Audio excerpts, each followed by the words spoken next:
is Orpheus.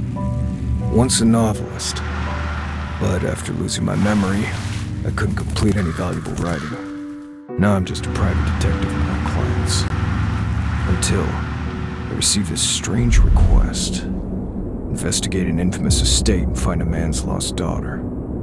Besides the check, it was the name on the letter that intrigued me. Not Orpheus, but an alias that almost nobody knew but me.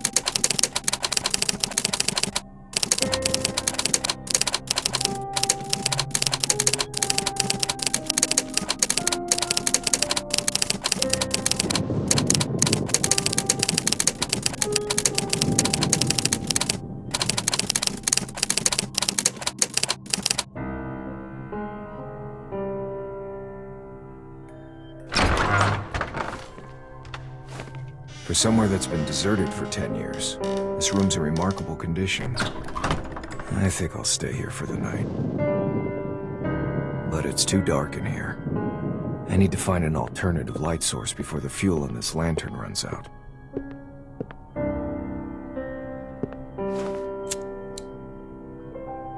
Thank God, the candles here still burn. There should be some more on the wall.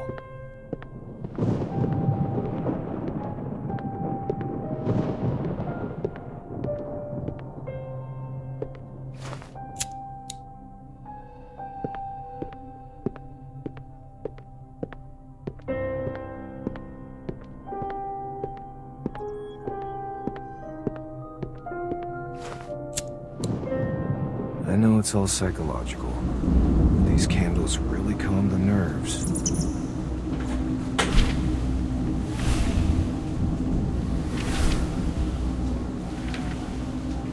Paper airplane? Something that children usually play with.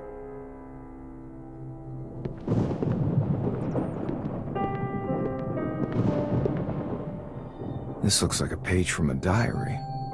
Interesting. The date is from several days ago. The person who wrote this is most likely connected with our missing person. Although I can't write anymore, I still have an uncanny ability to sense the emotions of a text.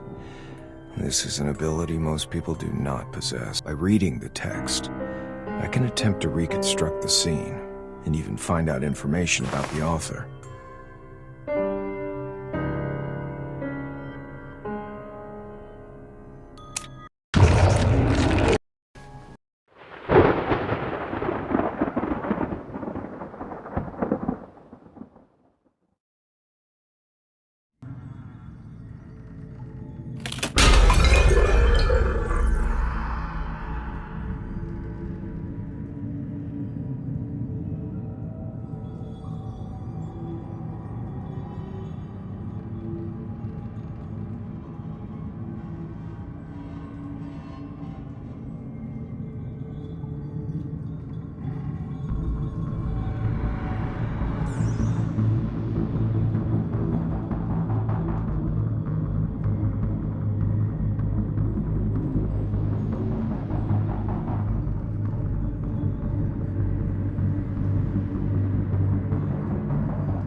The diary suddenly stops here. What on earth does that mean? A carnival? It reads like something that was written by a lunatic. I really hope that Mr. Reichenbach's daughter is not involved in this. What I really need to do now is find the rest of the diary and find out what's happened here. There should be other clues among these sheets of paper.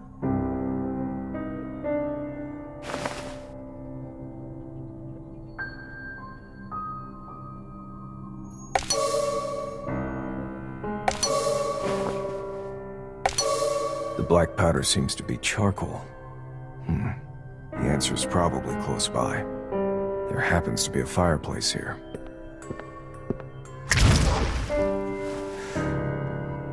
There's charcoal in the fireplace, but no diary. But something else has attracted my attention. The unburned firewood. The chimney has been sealed off. It seems the owner didn't use the fireplace. And it's true, there must be some more clues around here.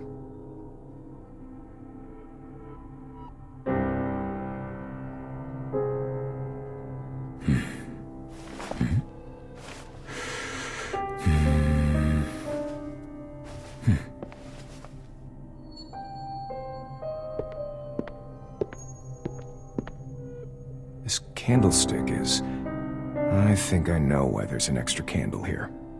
It's firmly attached to the fireplace. Seems to actually be a part of the fireplace. This is pretty important.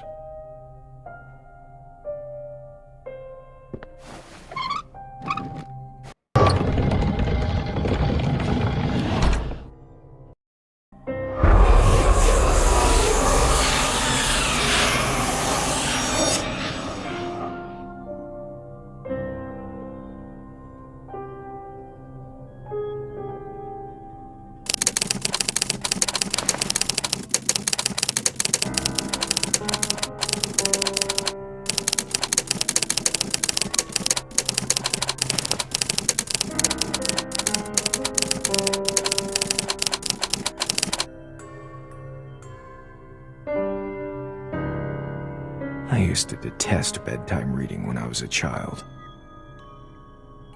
Trying to find a diary with a missing page in here is like looking for a needle in a haystack.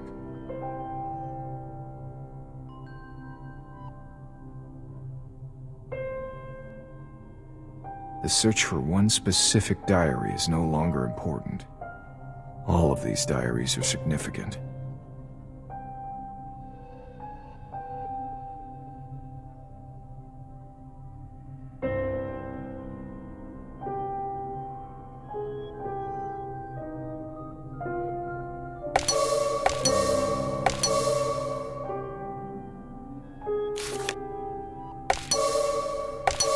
I have never seen anything so odd. It is obvious that these entries were not written by the same person, which means that they were insane, or something. They've raised more questions than they have answered. It seems I shall have to apply a somewhat archaic method to obtain the information that I need.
I think I can catalog the particulars of all the authors into profiles based on the information I've found.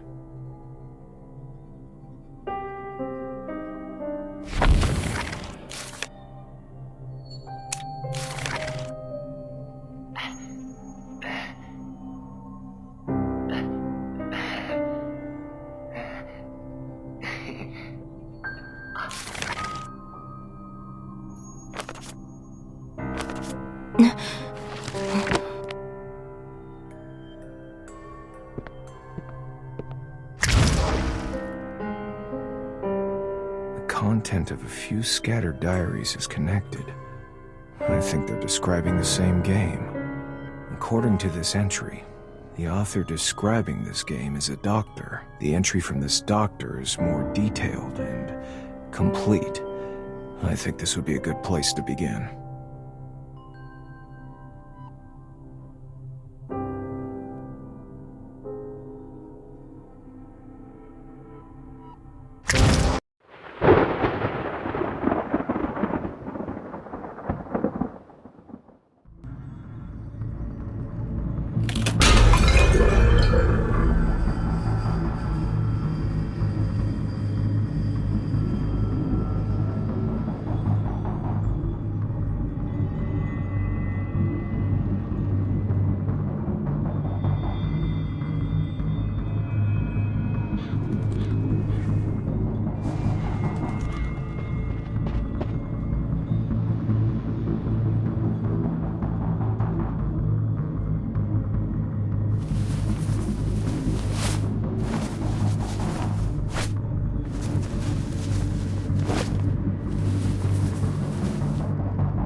As for the hunter, I'm still not Perhaps it would be better if I try to approach the problem from another person's perspective.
It would seem that the rules don't apply to the hunter. The hunter has hindered everyone since the beginning, regardless of their actions. But how was it that no one resisted the hunter? Was it because of the hunter's strength? Or does the hunter take pleasure in this game? Or to put it another way, is that the real... It is ironic that the emergence of the hunter has forced this group of people, who had opposing interests in the beginning, to work together. I need to find out more about the situation.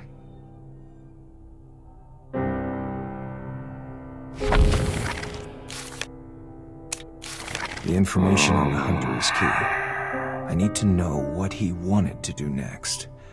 Technique, patterns, disposition, traits, everything.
protect things that he didn't want others to touch. Or even if someone wanted to try their luck, their location would surely be exposed. Simple, yet effective. I think the hunter must have used a pair of iron gloves to avoid being pricked by the thorns.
This scar. No.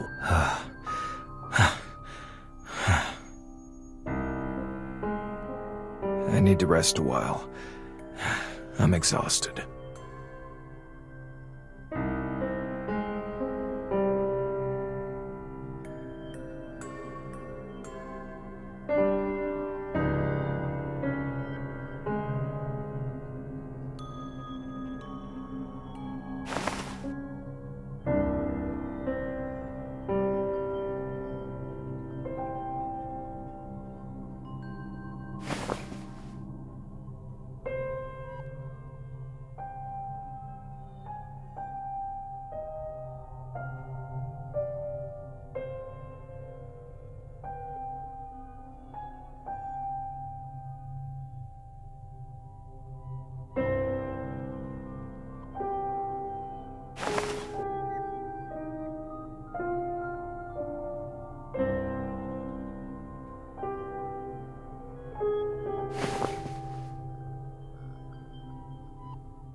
About 10 years ago, I was found unconscious at the scene of a fire due to an accident.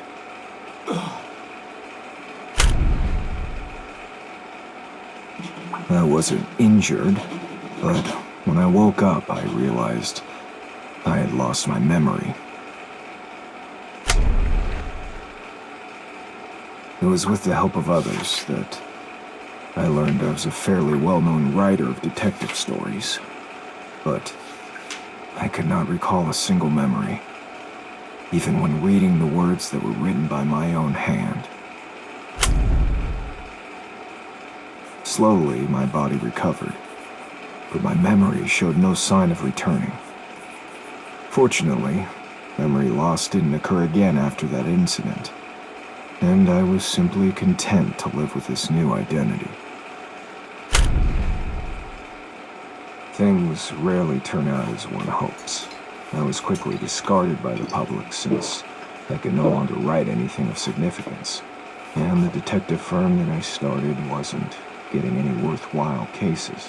I gave up on myself and turned to drink. I began having these episodes. After drinking heavily, I would wake up the next day with cuts all over my body. Sometimes I would come to only to notice strange objects I would not normally use next to me. At first, I chalked it up to alcohol-induced blackouts, but even after I sobered up, the situation persisted, and there were no signs that the episodes would stop. It got worse, and the blackouts lasted longer and longer.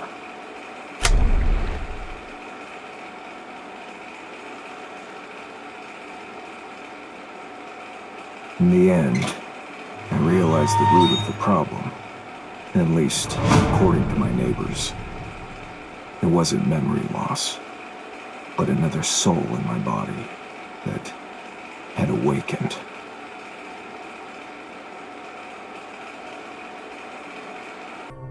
I don't trust the other guy. Even now, I don't know what he's done while I was asleep.